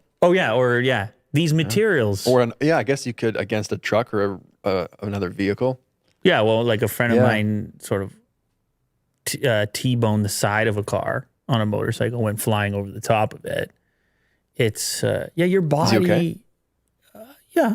Oh, okay, that's good. Well, I mean, he's alive, but he's missing some parts. Oh, okay. But again. Yeah. Well, experience. We all make choices. What was I heard a quote. Experience is what happens when things don't go according to plan. Experience is what happens when you lose. Whoa. I don't even know if that's what it was, but I think it's kind of like Will's like, I don't know where to go with this one. I think it's along the lines of like that pain teaches better than any instruction. Well, you know what though? Like, it's there's the voice in your head. There's always the voice, and some people don't have it. Those people are going down the 401 wheeling, a supermoto shirtless, and those people are. That was 2017, and Peter. that's on TikTok. Yeah, it's 2017, Peter. Those guys are on TikTok. Right. But the voice in your head is always, I'm going a little too fast. This is a little sketchy. It's starting to rain. Like, I should probably tone it down, those types of things. But every now and then it fades a little bit. I'm in the side-by-side. There's a camera rolling. I'm going a little faster than I typically would because I want the footage to look good. So a little arrogance came into play there. Camera, that voice in my head faded a little bit, results in broken fingers. Mm-hmm. I'm just not prepared for that voice to fade on a motorcycle because I'll have a lot more potentially than broken fingers. So yeah. And I want to come back to the podcast. So, it had to. Oh, right. We got this. You're looking for a new host. We have the seat for you now, and there's a microphone there. And how do you feel about the positioning here? I haven't even had to move or adjust. It's been great. Really? Super comfortable. I don't know how long has passed. No idea. I don't even know if you should get an update right now. Go ahead. All right, I'm give sure us an the update. sun's Will. gone. It's about an hour 30. Oh, okay. Okay. That's not really that crazy That's No, good. It's a That's healthy. conversation. for not budging. I've been a little more squirmy. In the last 30 minutes, I would say you've moved a lot. Well, you know what else there is like this chair has some space in it. And sometimes I feel I got to go explore what's over Yeah. there on the other side. yeah. Remember we were talking about the voice in the head thing? I was feeling it here. feeling it, yeah. But I was like, I got to go explore the other side. It Yeah, was very BRB. not a huge risk on like the motorcycle Yeah. concept. This was a safe one to travel over there a little bit and then come back. But the mic is in a great place. Man. Okay, It's yes. all cozy. I like that I can see what's going on. It's a good vantage for me. Yeah, there's a lot of screens here. As a guest, it's a good vantage. I can communicate with you. I can see what you're doing. I can see the wide. I got my grid here. Yeah. This is good feedback. Yeah. What- I'm liking it. What is the criticism? It would be hard to access my water. Wow. A little bit of a stretch. Tough on Yeah, the it's a reach. shoulder. That's all. Maybe if there was Tough on the shoulder. I'd like to put something somewhere, or I do feel if I had to sit up, I would be worried that the angle may no longer be No, framed you're good. correctly. Well, that's like You're good. that's I'm your good? YouTube, that's your camera guy thing Yeah. going on. yeah. I'm looking more for the wood and the knife and the I'm looking for that guy. What is that? Whiskey over there? Is that Pirate beer? Yeah, where's that guy? Yeah. That's what I want to know. You know, I do. I'd like to meet him someday. Let's go. Let's go rip, man. Let's see 2017 Pete. What's the best thing about Peter McKinnon and what's the worst thing about Peter McKinnon? This is like a job interview, That's right. you know? I mean, you should have But known. like, what's your worst attribute? should have known And the people what- are like, I try too hard. You should have known what you signed up for when you took that seat. Yeah. I go through this every single day. Yeah. The best thing about Peter McKinnon. Yeah, go ahead. It just in entirety. That's a messed up question, bro. Like you gotta break that down. You gotta compartmentalize that. I just want to with see how you regards interpret to- it. By the way, you can throw it back at me if you want, if it makes you feel better. But You have to. but I think it would be interesting to see how you perceive that question. I have a hard time differentiating from the entirety of my being. Wait, you or- went to the worst thing? or no best, Oh, or with regards to my profession. I thought they were one and the same. I thought it was youtube.com/Peter McKinnon. I'm not real.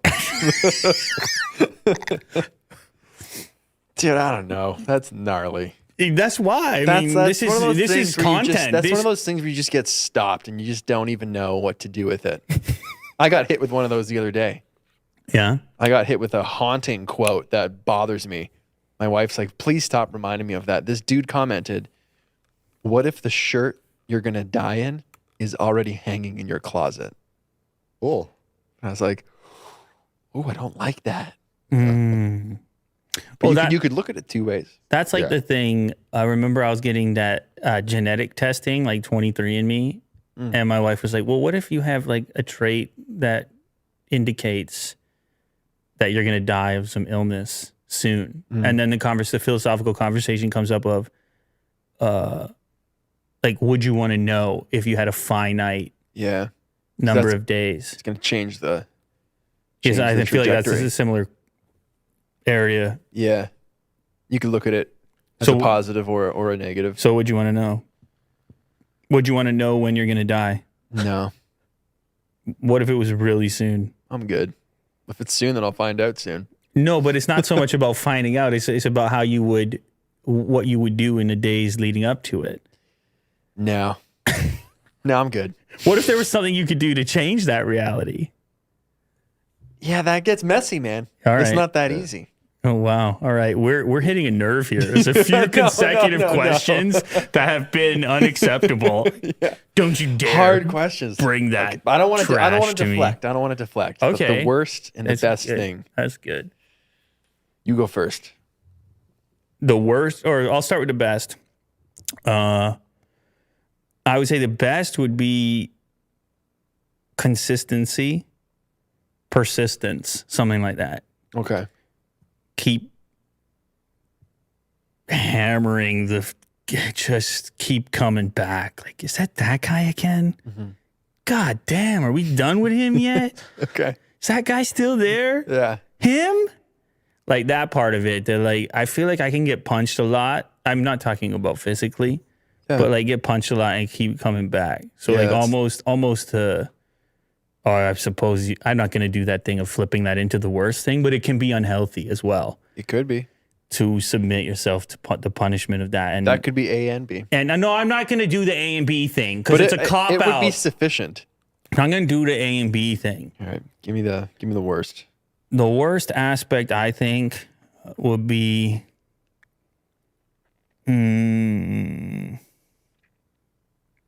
saying yes too frequently. I'd say one of the worst things is that fair? Wait, that might be a cop no, out too. No. I've got one similar to that. No, let's not both cop out. No, this isn't a cop out. Let's not both cop out. I got one. Stagnance for me would be one of the worst. I sometimes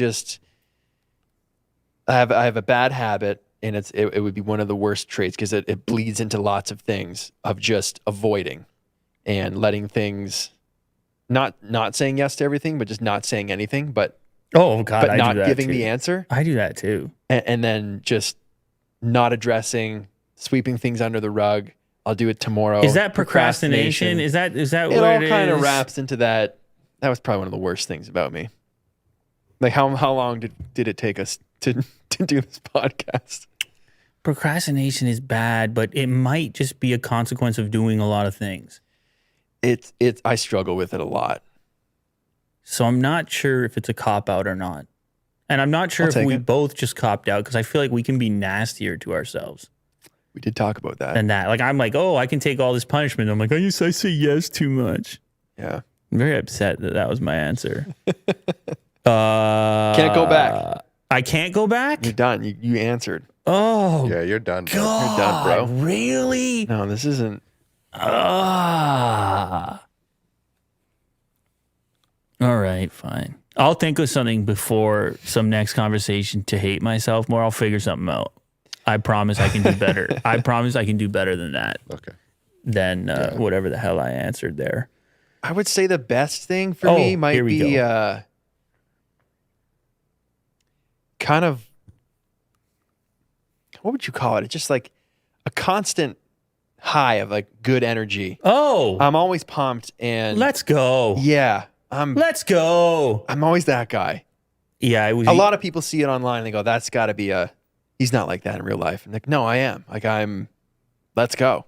I'm like that in real life. You're a let's go guy. I'm hyper. Yeah. And I like to bring that to wherever I'm going, infuse it into other people, scenarios. I can attest to that. Attest to that. And I'll take it a step further. Okay. I think that thing is actually in short supply right now. Oh. And I think you can do whatever you want with it. Okay. Yeah, how about that? Okay, thank you. You don't, it doesn't have to be youtube.com/Peter McKinnon. It doesn't have to be Pete's Pirate Life. Yeah. Actually, that thing right there goes everywhere.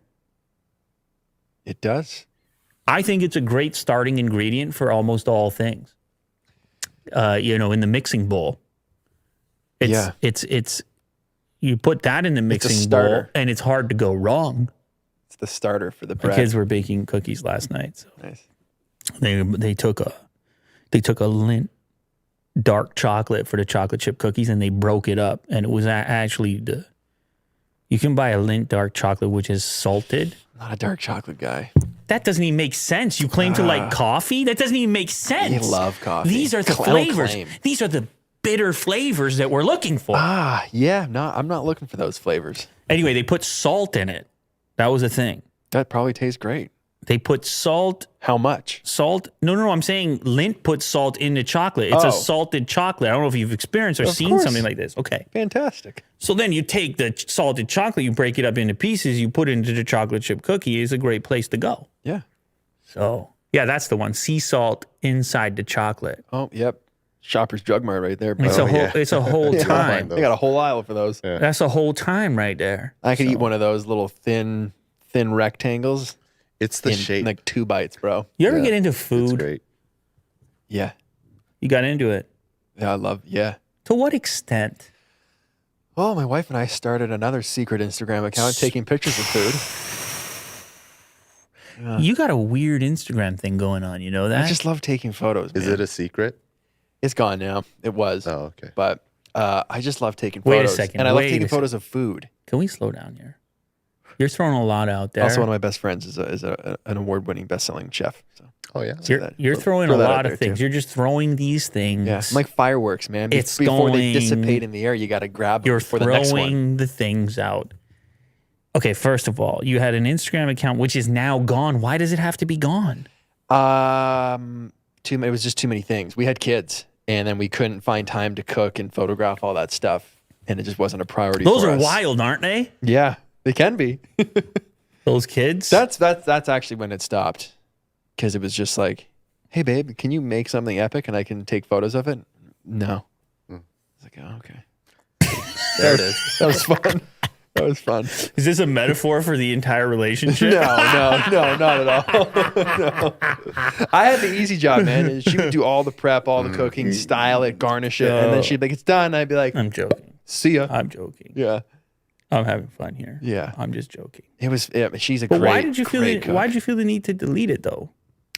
I No, I'll tell you. So it turned into kind of, we stopped doing photos of food and started doing more like home decor stuff and lifestyle images and interior design, stuff like that. So less and less food.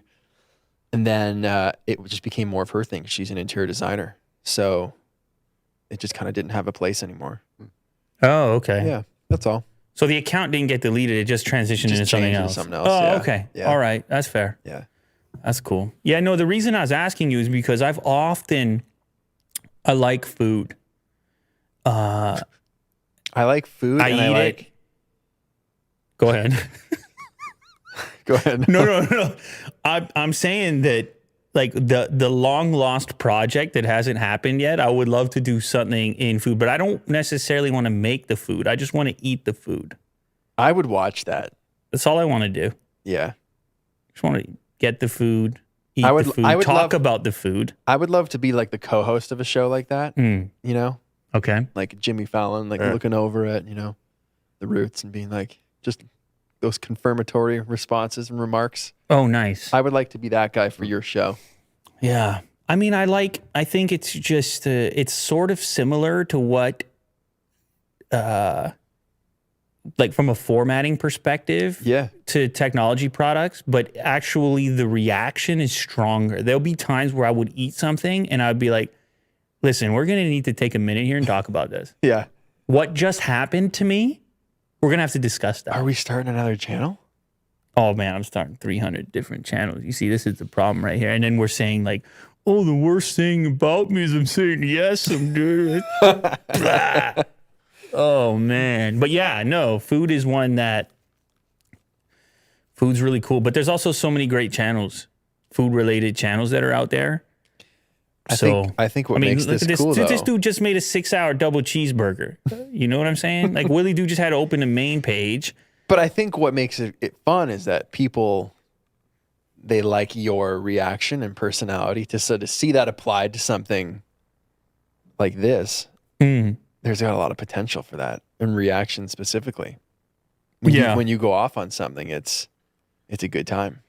Yeah, I mean that might ignite, that might light a little flame right there. If all of a sudden I hit some, 72-hour beef Wellington. yeah. If I ate the beef, it's a crossover collab. Me and Alvin, and he FedEx overnights the 72 hour. Yep. Yeah, it's not gonna happen. I'll snap the photos. It's not gonna happen. There you You ever think like sometimes it's more fun to think of channels and videos than it is to actually make them, Yeah. because then they remain. Kind of like that fantasy, like, oh, that'd be cool. That'd be And the cool. fun part of it never becomes unfun. And the work goes into it, and then, all the logistics of actually making it happen can sometimes take away. Were you always like this? What? Like, were you always motivated, or was there a point in time where you were really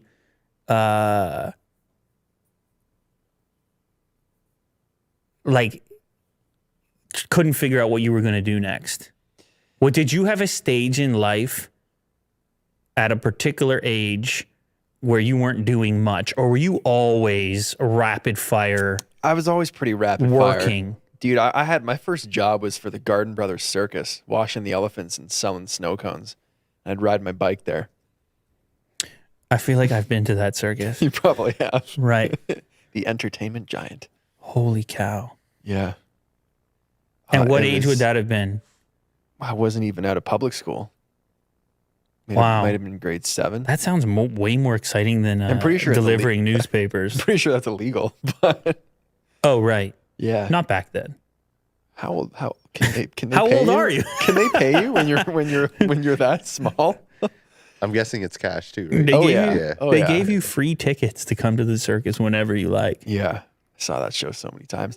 It was great though. I've always been like that. And then getting right into the magic industry and doing shows and walking into like a corporate event, and your job was to make everybody like you and be on and give that performance, doing stand-up shows, stand-up comedy, doing stuff like that. That whole entertainment world was half my life. It's always kind of just been go, go, go. You were doing stand-up? Yeah, I opened for a friend of mine. I was horrible. I just wanted to see what it was like. I was like, can I do like 10 weeks of stand-up before your show opens? And he's like, sure. Did you just say 10 weeks? Yeah. That doesn't seem like an experiment. Like maybe I one knew I time. knew I wouldn't be able to get it done in one shot. And I needed some time to try different things. So I did Wait a 10 second. weeks. Were you doing stand-up, or were you doing magic? I was doing stand-up. He was doing magic. I just opened for him. Whoa.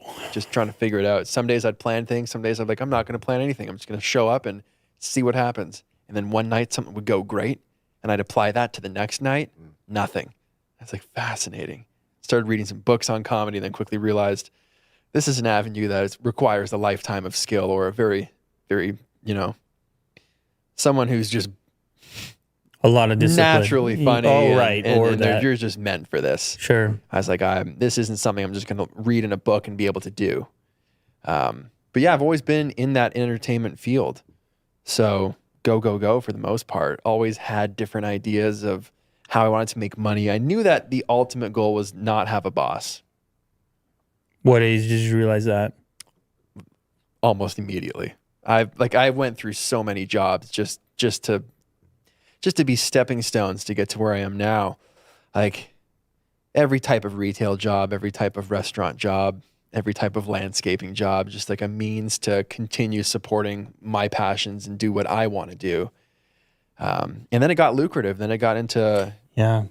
stock photos and running into model homes, snapping photos and then selling those online and buying my first car.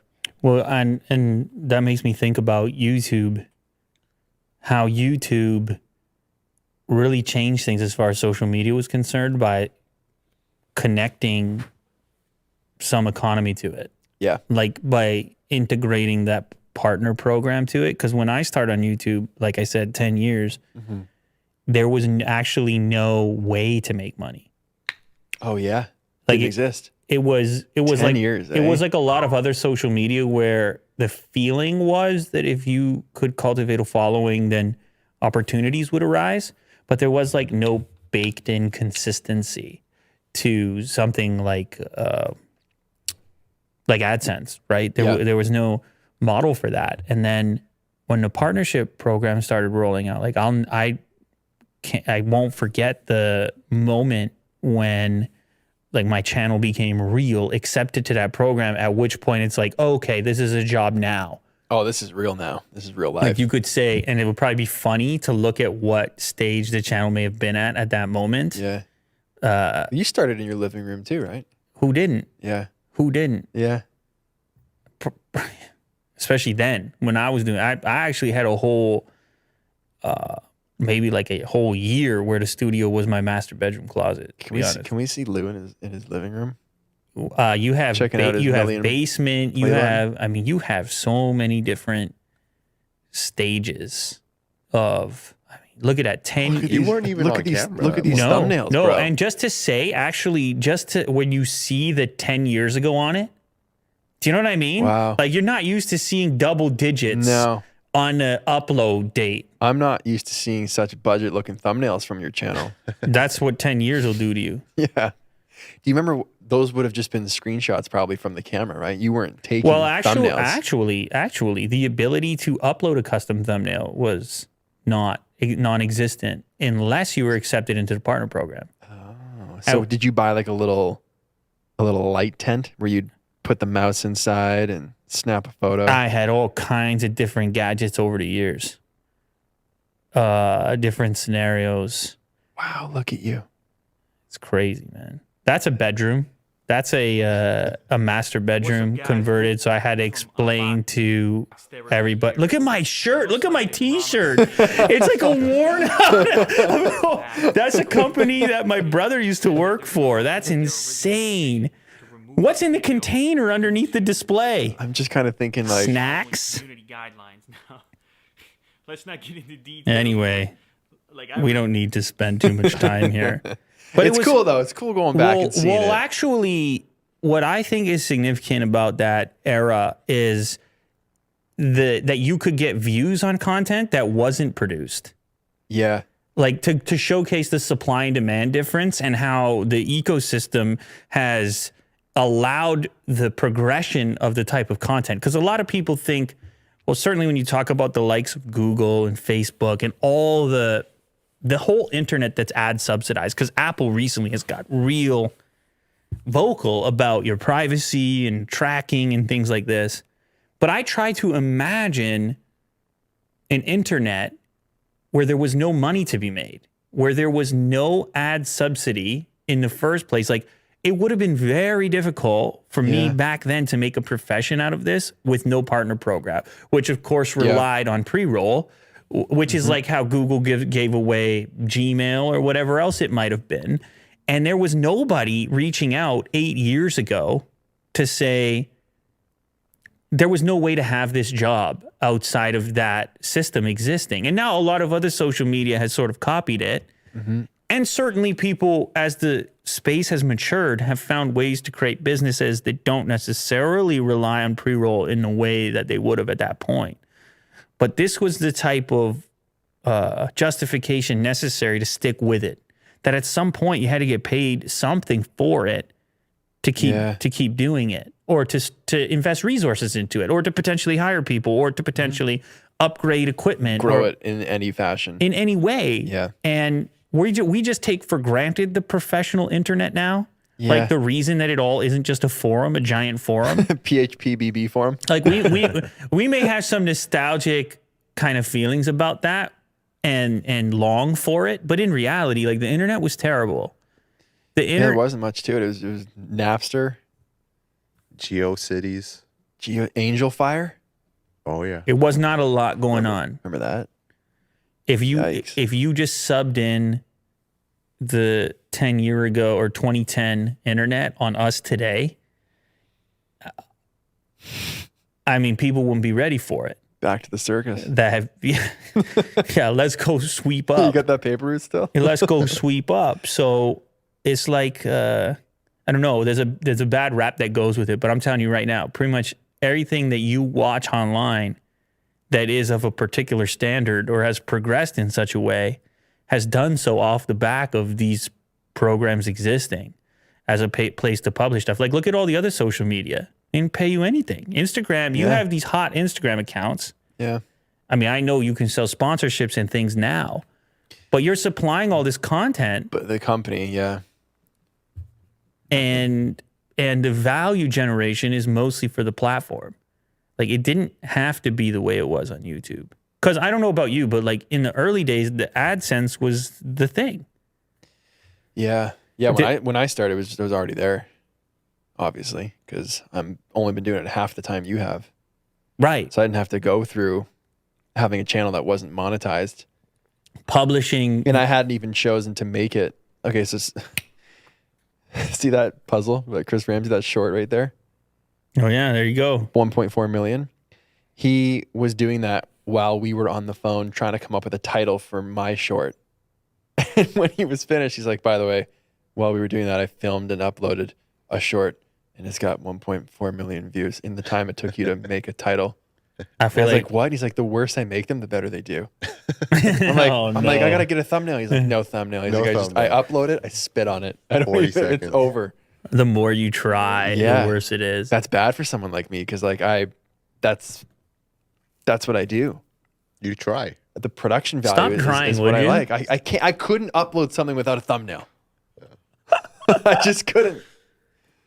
I think puzzle content works well for shorts, though. Oh, it's perfect. Yeah, it's just That's like, actually a great short.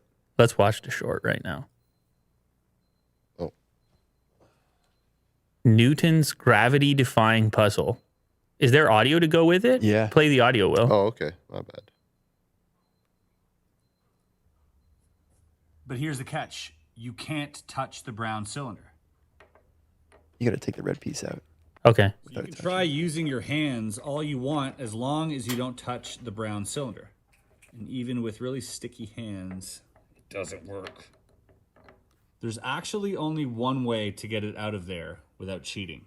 And this is how it works. Like this video and subscribe if you want to see more puzzles. Like, he just films it in like 20 seconds. 1.4 million. It's absurd. Yeah. He's like, dude, you gotta try making some of these shorts, man. It's fun. Like, just do it. I'm like, all right, I'll turn my camera vertical. He's like, just use your phone. Right. I'm like, oh, dude, you can't say that to me. yeah. It's like, use your phone and don't upload a thumbnail. I'm like, I can't be a part of this. Yeah. What? User gen. It has to have a user gen look to it. It's like going back the other way. It's Yeah. people are looking for stuff that looks Yeah, look at this page right less here. produced. Yeah. Right? You look at that. It looks like YouTube from 10 years ago. You look at that F-150 Lightning thumbnail I have on mine. It's too good looking. It's pretty nice. Yeah. It's too good looking. It's scary. I Yeah. can't click on that. I can't not do it. Look at that. It's a great thumbnail. You only see custom thumbnails for a short on desktop. You will not see them anywhere that shorts are actually served to you, is what they told me. Right. But do you feel like in a weird way, when a person sees a thumb presented like that they might think they're getting a video and not a short because they quickly like just look at it and they see a landscape It's thumbnail potential, yeah. and they're like, oh, this is going to be a Peter McKinnon video. And then they got like a 40-second. The next one that we'll be putting out, I could just let it go and see what happens.